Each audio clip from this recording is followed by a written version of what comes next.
Spoilers ahead for those who ain't seen it. A little movie came out this past weekend. It was called Ghostbusters. Let's talk about it a little. I was very happy with it. Was not disappointed at all. It was a lot better than that Ghostbusters 2 movie that nobody likes to talk about. It was like it just jumped straight from the first one to this one, which was cool.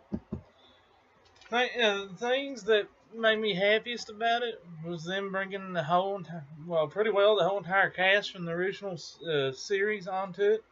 And I had to write them down because I didn't know them all. Bill Murray, Ernie Hudson, Dan Aykroyd, Sigourney Weaver, and Annie Potts.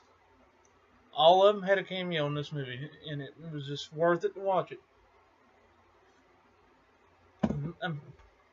The best part was looking for the cameos, trying to figure out where they were at, when they were going to pop up.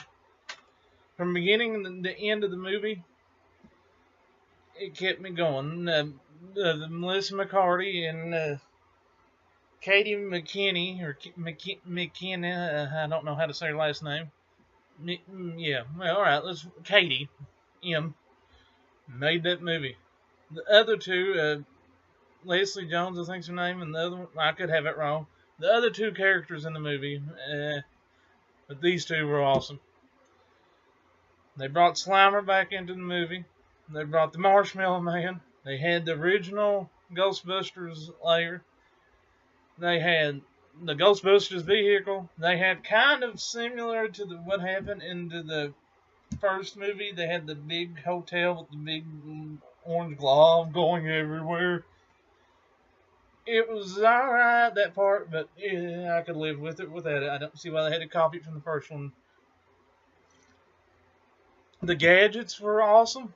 No, they had so many more gadgets on here than they did in the original, which was cool. Slimer had him a woman. Oh, Slimer got him a woman. About time.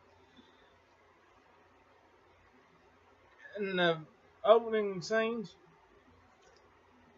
when that dude was giving the tour of that haunted house, or that old house, and he went downstairs and to some unknown reason, and he got thrown around by that ghost and was all just kind of bent out of shape. I thought that was one of the funniest parts of the whole movie. Don't know why, but I'll laugh my head off. And when he was on there later, that made it just much good. I think that Chris Hemsworth was a little too stupid. And Potts from the first ones was not that stupid in that role. They just went overboard with him, and he was just an idiot. But it was funny.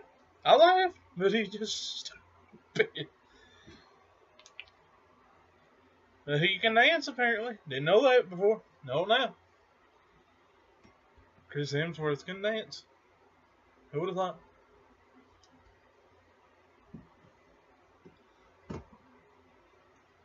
When they were toward the end of the movie, when they were standing overlooking New York City at all the buildings that had the GB symbol on them, what would have made that movie awesome is if they had like a bat light from Batman, and there was a little ghost flying in the air, signaling, "We need you, Ghostbusters. Who you going to call?"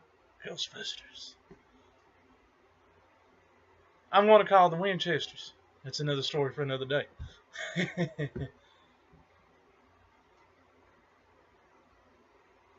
About the dumbest and stupidest part of the whole movie, and they should have took it out, was when they were still working for that little community institution college, and they decided to start the ghost busting business, and they went up toward their dean, or whatever you call him, and was asking for more money, and he went stupid, was flipping them off all over the place.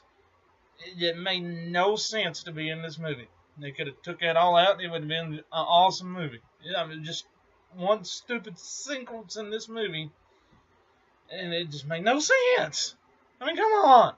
About hunting ghosts, not about flipping people to bird all the time.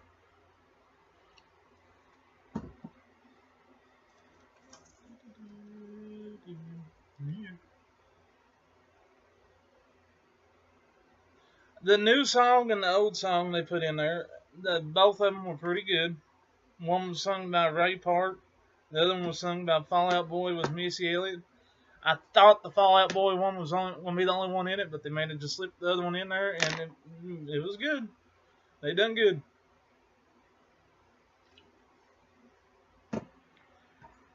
The dude that was the main bad guy in the movie, I don't know why, but he just didn't have enough story to him. I mean, boom, he was like some kind of evil mad genius who was going to break into purgatory wherever all these ghosts were and bring them in and dominate the world.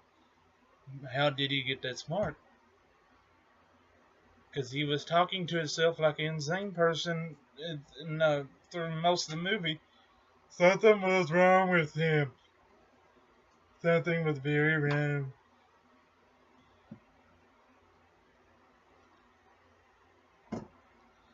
But yep, he was a brilliant, evil mastermind, but they needed to go into more detail about him.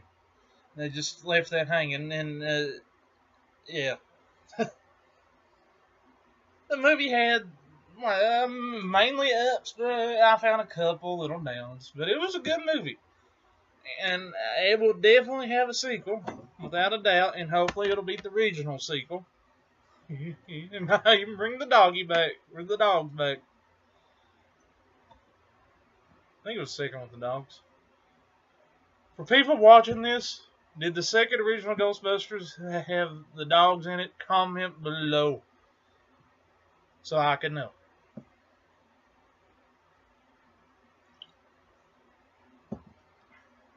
The best cameo out of all of them, I think, was Sigourney Weaver's. She just popped up out of nowhere and was kind of crazy like Katie M was. Funny. And then Bill Murray may or may not have died.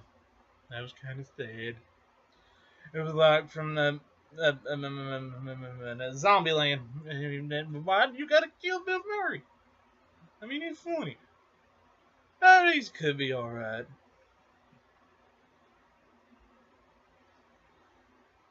I try to do these voiceover things to make it more interesting and try to make people out there laugh. Thank you, YouTubers, for liking, commenting, and subscribing. More reviews, more everything is going to come up slowly but surely. I know a lot of people like my sock ghost, a little teaser to this review that was going to be put up. And whenever I do reviews, I'm going to try to do that for a movie. I want to have a little teaser beforehand. Star Trek's coming out this weekend. I'm not exactly sure what kind of weird teaser I'm going to pull off, but it's going to be funny.